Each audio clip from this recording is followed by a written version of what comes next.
Good morning. This is the video newsletter for Buy Sell Short for Sunday, November 6th. We're looking here at the Dow 15-minute chart, and you can see going into tomorrow's session, we're looking at the possibility of a golden cross. That is when the 50-day crosses up through the 200-day moving average in this time frame.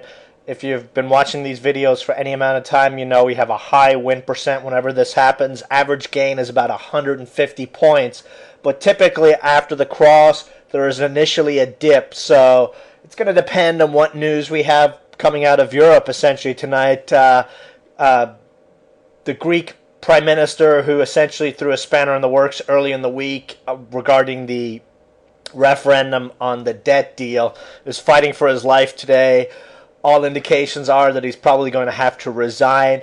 If he resigns or if he's able to hold on, it'll probably get spun positive both ways. It just depends whether it happens today or it gets dragged out into tomorrow's session. So those are likely going to be our market moving events. You know, all this European crap that has happened over the last several weeks, you know, each and every time we've had a big sell-off with regards to news from Europe, we always end up bouncing back. So if you're trading the dips in this market, you know, the stupidity that we have coming from Europe has actually been a good thing because it's enabled you to flip some nice little intraday moves on plays.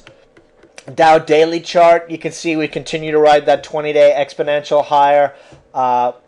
SMH, similar thing, which has been strong since its bounce off the 20-day exponential. So essentially, we continue to climb a wall of worry. Economic data this past week, pretty damn good if you ask me. I mean, it could be better, but it's not the doom and gloom scenario we had the shorts and the bears and 90% of the personalities on business TV last month talking about. No double dip. We continue to create 100,000 jobs a month. GDP, while anemic, you know, GDP is still positive. And, you know, all the damage that was done with the European debt crisis this summer and the stupidity with the Republicans in Congress, even with all that nonsense, we are still able to grow slightly in the economy. So once we get that stupidity passes, and we do have the super committee coming up in a couple of weeks, that'll probably be our next headline dominating market moving event, you know, where we'll see up and down moves as they come out and say,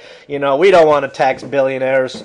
Let's get rid of Social Security, et cetera, et cetera. So that's what we have to look forward to as we continue to climb the wall of worry into year end and back up to the previous highs is what I'm looking at for late December going into January. And that should be very, very good for small cap plays.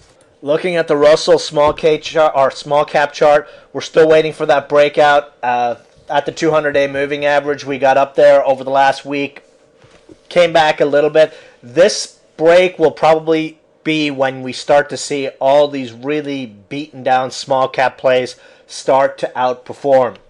But anyway, let's jump into some stock plays.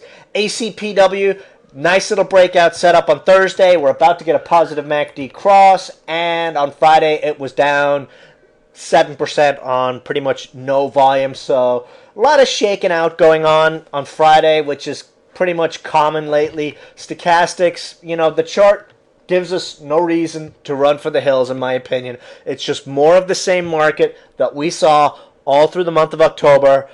You get a stock that you like with a chart, and if there's dips, you pick up a scalp position and you just wait for the inevitable run that happens over and over and over again. Case in point, look what NSPH has done over the last month.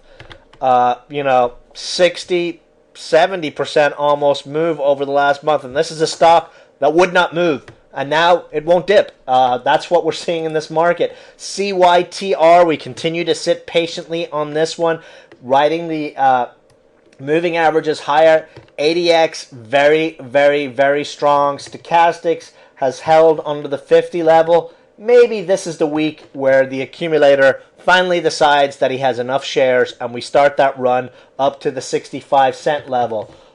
Energy plays have been red hot over the last week. DSTI, I mean, this company has no cash. Pretty much bankruptcy was written into its price this time last week. This stock was set to go BK. Look what it's done. 17 cents to 50 cents. Look what PEIX has done. Oops, wrong symbol. PEIX, 30 cents to 70 cents over the last week. BIOF, similar thing, 25 cents to 62 cents over the last week. Friday, HTM, which we jumped into in the chat room, 45 cents, and a couple of you guys were buying it on Thursday, 42 to 44 cents. You know, this one, 50 cents and starting its breakout move. So under $1 stocks, energy emphasis continue to do very, very well in this market. That's why we jumped into GSX, little small natural gas and oil play. Huge volume on Friday. This is typical before these stocks start to break out. We saw a similar thing on PEIX a week ago, down in the 30s. Now it's up 100%.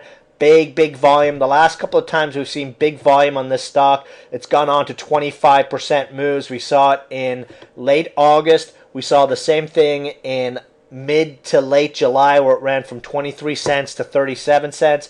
Big volume spike again here. 50-day moving average 22 cents is what will light this one up, and we're looking for a move up there to the 26, 29, 32 cent level. And you know, these guys had decent earnings out last week. Beaten down. Sector is hot. Definite nice setup going into this week. Another one we jumped into, GGR. Again, another beaten down, very nice chart setup play here. We got some strong buying or a big bidder pushing this one up for most of Friday's session. A move to the 200-day moving average at 45 cents is not out of the question with this nice bottomed out chart. And this is what we've seen, this kind of setup on a lot of plays recently. Case in point, PEIX, you know, nice consolidation, then kaboom. That's sort of the similar situation we're seeing here on this GGR chart going into this week. PPHM. Now, we had a play on Wednesday, INHX, $4 breakout. They posted data on their earnings report. Stock went up 125%. Again, Hep C stock, and another one of the plays that we had played quite a few times during the year, ANDS, Hep C stock, up huge on a buyout. INHX, up huge on Hep C data. Last cheapest Hep C stock left is PPHM. Breakout is $1.10, $1.16, $1.40. You know, with these Hep C stocks under crazy momentum lately, big volume here on Friday. People are starting to jump into this one. Could be a very, very nice mover over the near term here. The chart is deeply oversold. Check out this on-bounce volume move and stochastics. Could be a very, very nice mover with stops. I mean, you can place your stops at $1 or place your stops at 97 cents. But given the action we're seeing in its sector with the Hep C stocks recently and this one at rock bottom, risk-reward looks very, very attractive on this one. Over the near term, I would definitely keep a strong watch on this one. It might be one. Maybe you stick a little bit away for a possible big run into year-end, just given what its peers has been doing.